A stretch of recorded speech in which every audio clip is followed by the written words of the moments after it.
Ajnanatimirandasya Jnanarjana Shalakaya Chakshurunmilitam Jena Tasmai Shri Gurve Namaha Mukam Karoti Vachalam Pongam Lungayate Girim Yatkripartamaham Vande Shri Guru Dinatharanam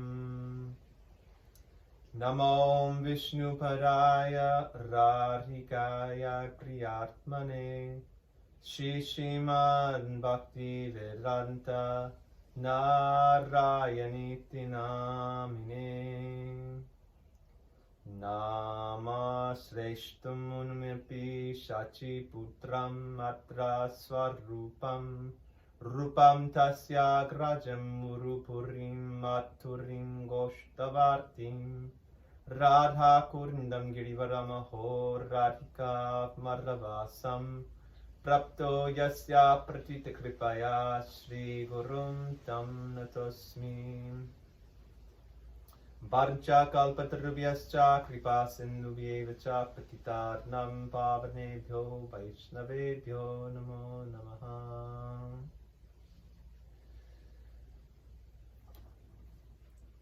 This auspicious occasion of the festival Shri Radhastami, this beautiful transcendental name Radha has not been mentioned anywhere by Shripad Vedavyas, the incarnation, the literary incarnation of Krishna.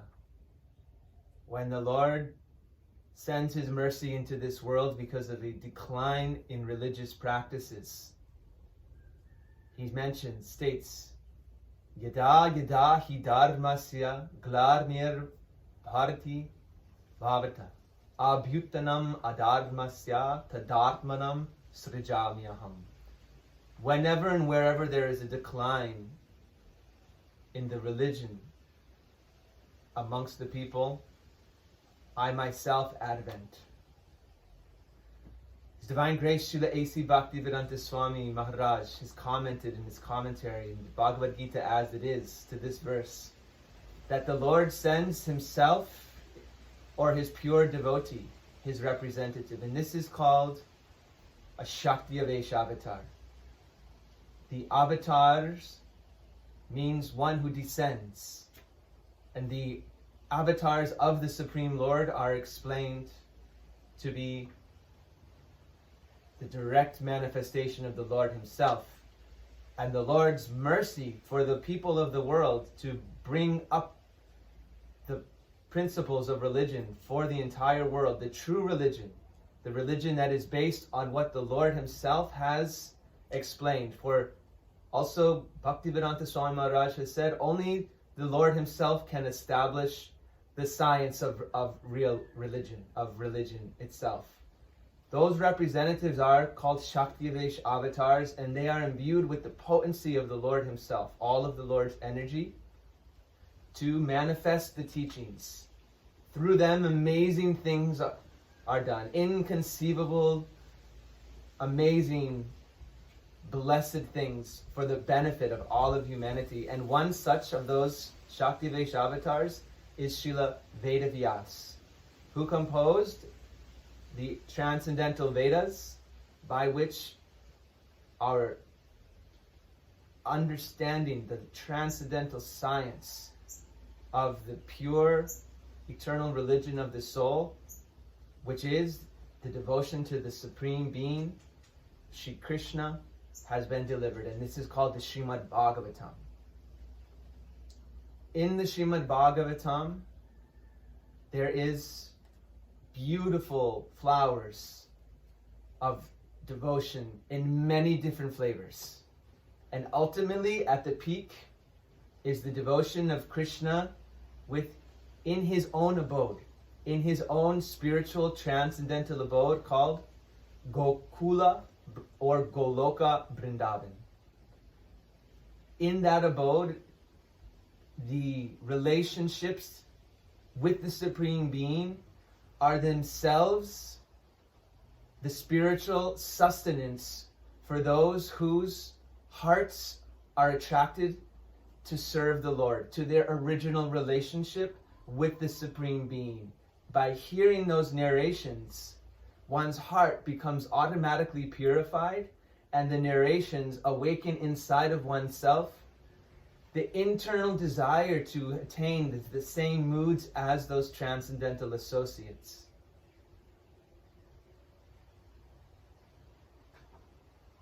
In the autumn, full moon, autumn night, there was a very, very sweet atmosphere. And the moon was very deep color, deep red, like the eastern horizon, like a newly married bride is decorated by her husband after he returns from a long trip with red powder on her face. The moon was in this deep, beautiful color. And at that time, a desire, a feeling came inside of Sri Krishna. The heart of Sri Krishna is understood only by the grace of the devotees. Krishna himself is the supreme enjoyer of transcendental bliss. He is the embodiment of spiritual eternality, bliss, and consciousness, which is called supreme ras. He is the embodiment, the transcendental substance. So he is tasting the bliss of all his devotees, but by the grace of the devotees, one can understand the desire in Krishna's heart to experience this ras, to experience his own beauty of experiencing the bliss and love of his devotees, ultimately to fulfill their desires. Ultimately, he is giving so much bliss to his devotees who are completely surrendered to him. And the pinnacle of this beautiful, blissful exchange of his devotees is called ras. What is ras? Ras is sugar and water in this worldly ras. It is a nectarian substance that is considered to be pleasurable. And when one man is dancing with ladies, with putting their hands together, in India sometimes this is seen as well, this is called ras. But this is of this worldly ras. The transcendental ras is Krishna is singing and dancing and with his beloveds, which are called the Braja Gopis. On this night, Krishna played his flute sound. And this flute sound wafted through the night and entered into the hearts of the Braja Gopis. Whatever they were doing in their homes, cooking or taking care of their children, immediately they lost their senses of what they were doing. And even if they were decorating themselves, they immediately left their homes, even with one earring on or one eye decorated. And they immediately left their homes and they ran towards the sound of that flute that was coming from the forest of Vrindavan. And those gopis that were able to completely leave their home, that were not, had any abhiman of being restrained by these family duties, these bonds of society. Those people were stopped by their husbands, and in their heart they ran to meet Krishna. But those gopis that actually left everything, they ran to Shama Sundar and they found him in the forest. And when they met, he asked them, "Oh, what are you doing? This is such a dark forest. There's so many wild animals in this place. You should go home." He was testing them. he was playing with them, and their responses were so deep, full of this deep internal love they had for him, but yet keeping their moods very deep inside of their hearts. They explained to him in many ways, very practically, that, it is in our best interest to first serve our guru, our spiritual master, before anything else, and you are our guru. We should serve you. And in this and like this and other ways, they convinced him, and then Ras began. And Krishna was dancing with millions and millions of gopis. All Braja gopis were the pinnacle of Mahabhav. They were overflooded with deep anurag, intense absorption in Shyama Sundar, their dearmost beloved of their hearts, since they were very, very small. In this Ras Mandala, they began to feel so proud because each gopi felt that Krishna was dancing with them alone. Krishna himself was exhibiting his ability to fulfill everyone's desire by moving so fast, dancing so fast, like a firebrand spinning, that each and every Braja Gopi felt that Krishna was dancing with her alone. And thus they became very proud of their fortune. Saubhagyamad. They began to think, Krishna loves me most. And meanwhile, Krishna is dancing in the center with Vrishabhar Narandini, the most intimate swarup of his very heart, his own Lardini Shakti. She, Vrishabhar Nandini Radha Thakurani, Krishna's his own heart, his own being. They are one. Radha and Krishna are one, but have manifested as two for the purpose of these pastimes. And she is the utmost manifestation of Mahabhav, of the topmost transcendental love for Shri Krishna. And she saw that Krishna is dancing with so many Braja Gopis, and they all feel that they are so fortunate. And so she went into what is called man, or a mood of jealous anger. And she left the Ras dance. She went off into the Ras dance, and immediately Ras came to a halt. Without Radharani, Krishna was left empty. Millions of gopis couldn't attract the heart, couldn't attract the mind of Krishna. And Krishna left and went searching for Srimati Radharani. And so he was looking through the different bowers, and he found her sitting alone, weeping. And he came to her, and he started to pacify her. Please excuse me. And he started to decorate her hair with flowers. And he started to just embrace Srimati Radharani. That time, Srimati Radharani, she was feeling like, I can't be enjoying Shyama Sundar like this without the company of all of my Braja Gopis. She wanted all to be there. And Krishna was saying, come, let us go. Let us move from here because the others are coming. And she said, no, I cannot leave. I am tired. I cannot move. He said, come, I'll take you on my shoulders. She said, no, I cannot go. So then Krishna immediately danced. And all the other Braja Gopis came there. Those that were in the same party as Radhika, and those that were also in the against party. The Swapaksha, the Vipaksha Gopis, like Chandravali. They all saw Radhika, and they all had so much sympathy because she was weeping.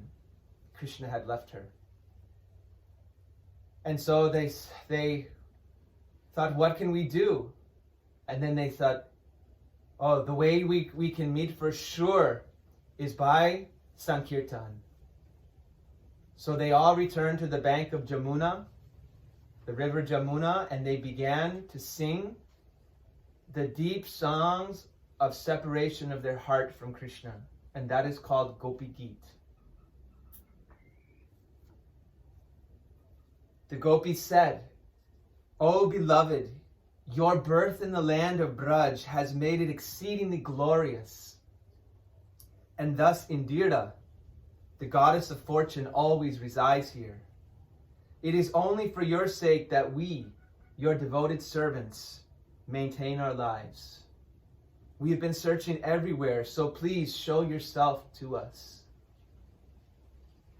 O Lord of love, in beauty your glance excels the whirl of the finest, most perfectly formed lotus within the autumn pond.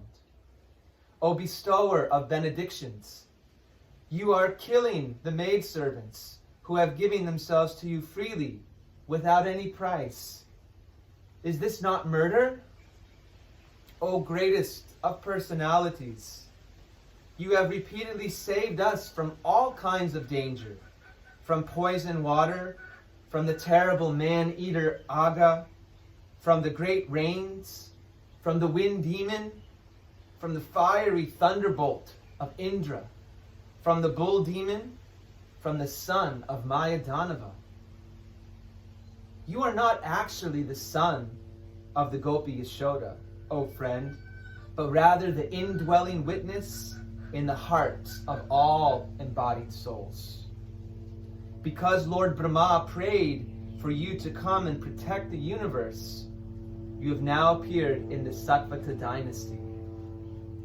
O best of the Vrishnis, your lotus-like hand, which holds the hand of the goddess of fortune, grants fearlessness to those who approach your lotus feet out of fear of material existence.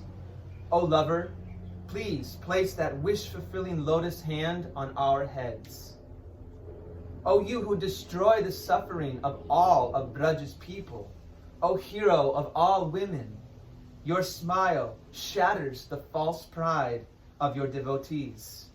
Please, dear friend, accept us as your maidservants and show us your beautiful lotus-like face. Your lotus feet destroy the past sins of all embodied souls who surrender to them. Those feet follow after the cows in the pastures and are the eternal abode of the goddess of fortune. Since you once put those feet on the hoods of the great serpent Kaliya, please place them upon our breasts and tear away this lust in our hearts. O lotus-eyed one, your sweet voice and charming words, which attracts the mind of the intelligent, are bewildering us more and more. O dear hero, please revive your maidservants with the nectar of your lips. The nectar of your words and descriptions of your activities are the life and soul of those suffering in this material world. These narrations, transmitted by learned sages, eradicate one's sinful reactions and bestow good fortune upon whoever hears them. These narrations are broadcast all over the world and are filled with spiritual power. Certainly, those who spread the message of Godhead are most munificent. Tavakatam ritam tapta jivarnam kavibiriditam kalmashapaham shravarnab mangalam Shrimar Atatam Bhuvi Grinarnti Burida Jarna He Narndanandana Yashoranandana He Damodara He Srimadhava.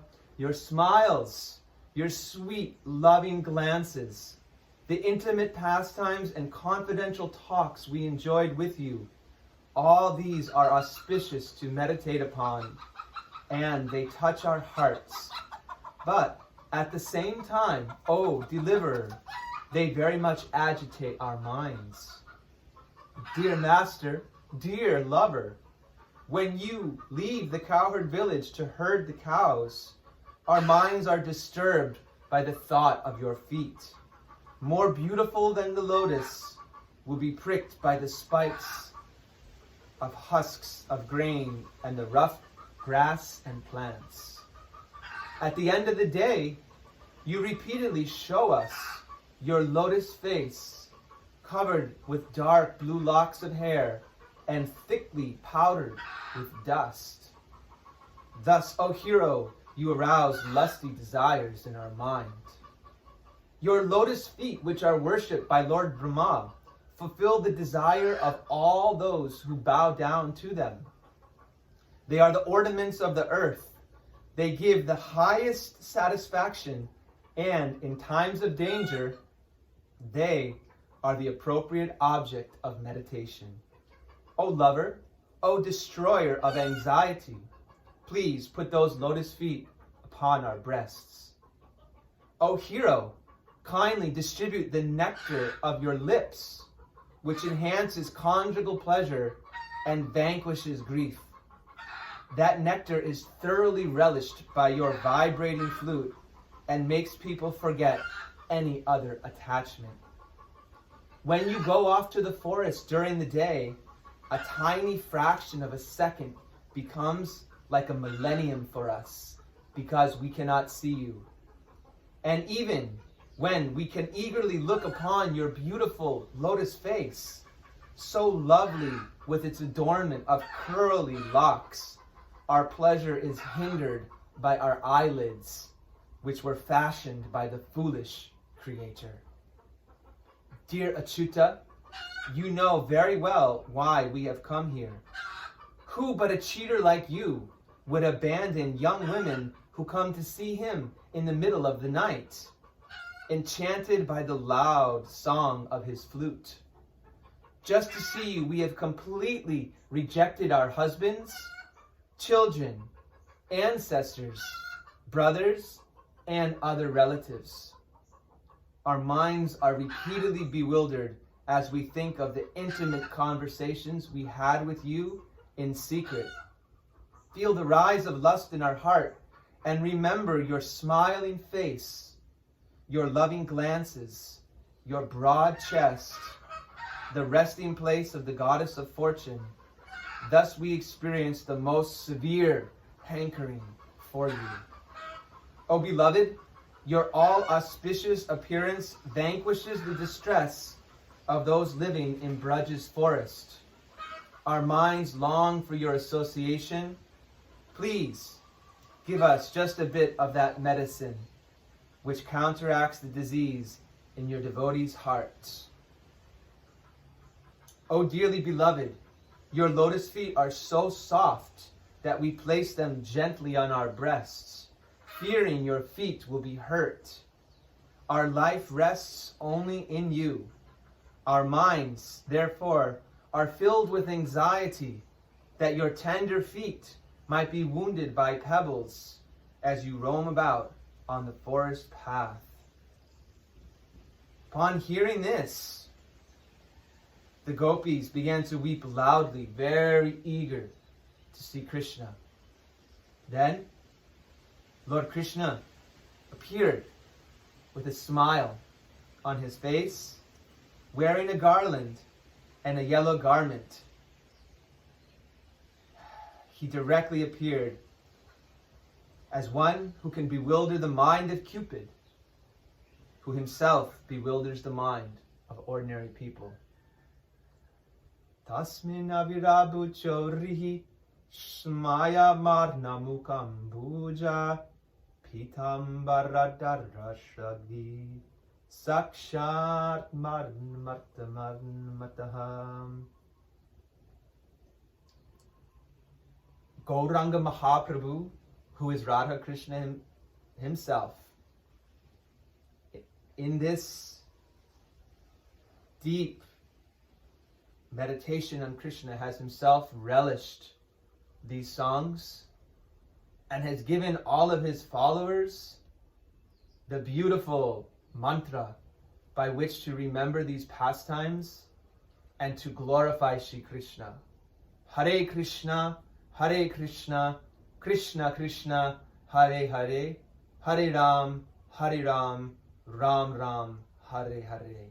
I'm praying at the lotus feet of my Guru Pada Padma, Srila Bhaktivedanta Narayan Goswami Maharaj, and his Shiksha Guru, Srila A.C. Bhaktivedanta Swami Maharaj, as well as to the lotus feet of Srila Gaur Govinda Goswami Maharaj and my Bhajan Shiksha Guru, Srila Bhaktivedanta Muni Maharaj, to bless me that one day I may realize these divine pastimes and be attracted in the wake of the Braja Gopis with all of my heart and soul to the lotus feet of Sri Krishna, to forevermore surrender myself in pure prem. Shri Radhastami, praying the lotus feet of Swaminiji, Srimati Radhika, to always please give me the association of her pure devotees, whose only aspiration is for her seva and her service in the Anugatya of the Rupanuga Guru Varga. This is my humble prayer today, the lotus feet of Guru and Vaishnavas. Hare Krishna. Pancha kalpatarubhyascha kripa sindhu vyevacha patitinam pavanego Vaishnavego namo namaha.